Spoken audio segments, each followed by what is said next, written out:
Hey everybody, my name is Henry. I'm going to be doing a presentation today on visual illusions. When we are flying, we encounter a lot of visual illusions. Some of them we know, some of them kind of escape us and affect our flying. All of them we need to know. We need to know what they are, how they affect us as pilots, and how to correct for them. So, I'm going to be going over 6 illusions today. First of these is false horizons. False horizons is an illusion that happens when it's a very cloudy day or you're flying at night. Whether it's by clouds or just by darkness, you cannot see the horizon. It's obscured.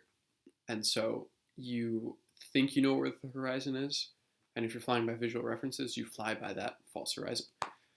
How this affects your flying is that if you think the horizon is at a point other than the actual horizon, you will be flying basically constantly descending or ascending because you won't be able to maintain level flight by visual references.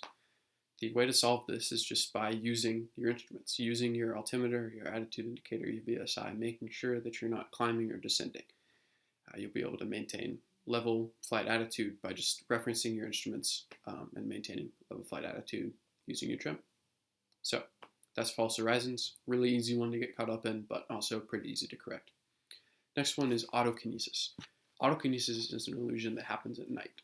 This is when you are staring directly at a light, and if you stare at it for long enough, it can appear to move.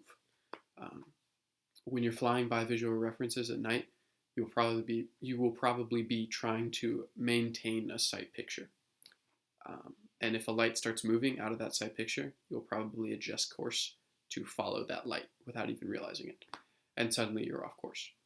Also, you could see a light and think it's an airport beacon because it's moving when it's really not. You've just been staring directly at it. Or you can see a light and think it's an aircraft. Either way, if you stare long enough directly at a light, it can appear to be moving. So, the way to correct for this is just to use your peripherals. Use your rods rather than your cones. Use the peripheral vision rather than staring directly at a light. This can help you find those airport beacons out of all of the lights in the city. This can help you know what is a stationary light and what is moving, and it can help you maintain course. Also, if you need to maintain course, just reference your mag compass, reference your heading, make sure that you're on the right heading relative to your flight path, and you should be fine. Again, really easy one to get caught up in, but also pretty easy to correct for. Haze is another illusion, and haze deals with runway landings, so this one is pretty dangerous. If there's haze in the air and you're flying an approach, the runway will appear to be farther away than it actually is. And because of this, you'll try to correct for that, which means you will fly a lower approach than normal. And if you fly a lower approach than normal, especially with a small runway or shorter runway, you could be You could be in danger of crashing, or just maybe you fly too low and you realize your mistake. You got to go around, waste gas. So death, waste gas, whatever. You don't want to be caught up in the haze illusion. So the way to correct for this is just be aware of the effect. Know that when there is haze, you are going to think you're higher than you actually are. Use your VASI. Use any approach lighting system that they have to help correct for that. And use your altimeter. Know what the runway is, what the lengths and dimensions are. And the lengths and dimensions are about to come into play. That's always important because that can help correct for the most dangerous illusions, in my opinion. Next ones, we're dealing with runway width and the slope of a runway. So, a narrow runway appears farther away than it actually is. A lot of student pilots and a lot of private pilots, we're all taking off and landing at the same airport. I'm sure that you guys remember those days. I definitely do. I develop a sight picture for this given approach that I'm doing. And because of that, when I fly to a new airport for the first time or an unfamiliar airport for the first time, I try to fly that approach using my sight picture at my other airport. Because of this, I end up flying higher or lower than actual depending on what the runway is. If it's a narrow runway, I'm flying lower than I should be because I think I'm higher above it.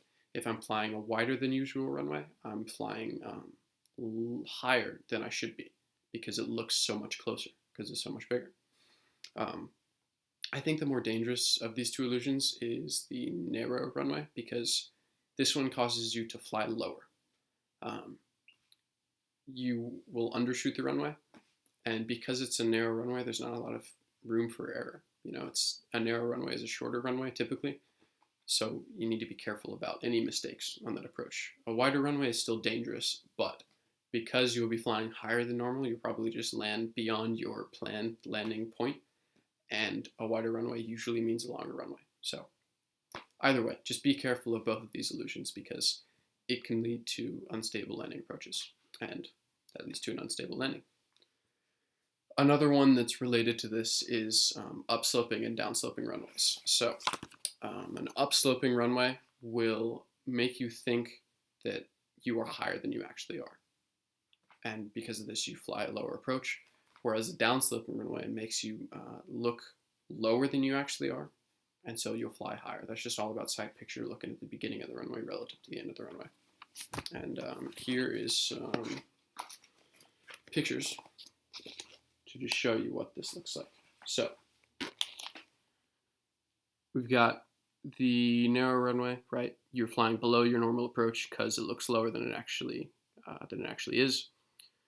Wider runway looks higher than it actually is. You're flying higher than a normal approach. Upsloping runway, you're flying lower than actual. Downsloping runway, you're flying higher than actual. Both of these situations can be dangerous. Simple way to correct for both of these: know your runway lengths. Know what airport you're flying to. I forget to check those things a lot, especially early on in my training. I would just think I don't need to check what my runway lengths are. I will know, especially on instrument flights. You think that I'm going to know what the lengths are as I'm briefing the approach, 10 minutes before I land. So why should I check it beforehand? Check it beforehand. It can be really dangerous to fly to an unfamiliar airport if you don't check it beforehand and just think you're a good enough pilot to land there. You're not. I'm definitely not. So be careful. Know these runway lengths and widths. Know what your runway is, and know how you'll fly other approaches relative to your runway. Last illusion that I'm going to go over is the black hole approach. Featureless terrain at night just appears like a black hole. It's indistinguishable. If you're flying by ground references and there are no ground references, you're going to have some trouble. When you're on approach and you're looking at the ground below you and there's nothing to reference, you will fly higher than normal. This creates this illusion of just being way higher because you cannot see anything. And because of that, you will fly a lower approach because you think you're higher than you actually are. So you correct for that by flying lower. Again, reference your instruments. Don't trust your eyes. Reference altimeter, VSI, attitude indicator. If there are approach lights, follow them. Know what the elevation of the runway is so that you are on a stabilized approach. And just be careful. So those are the illusions.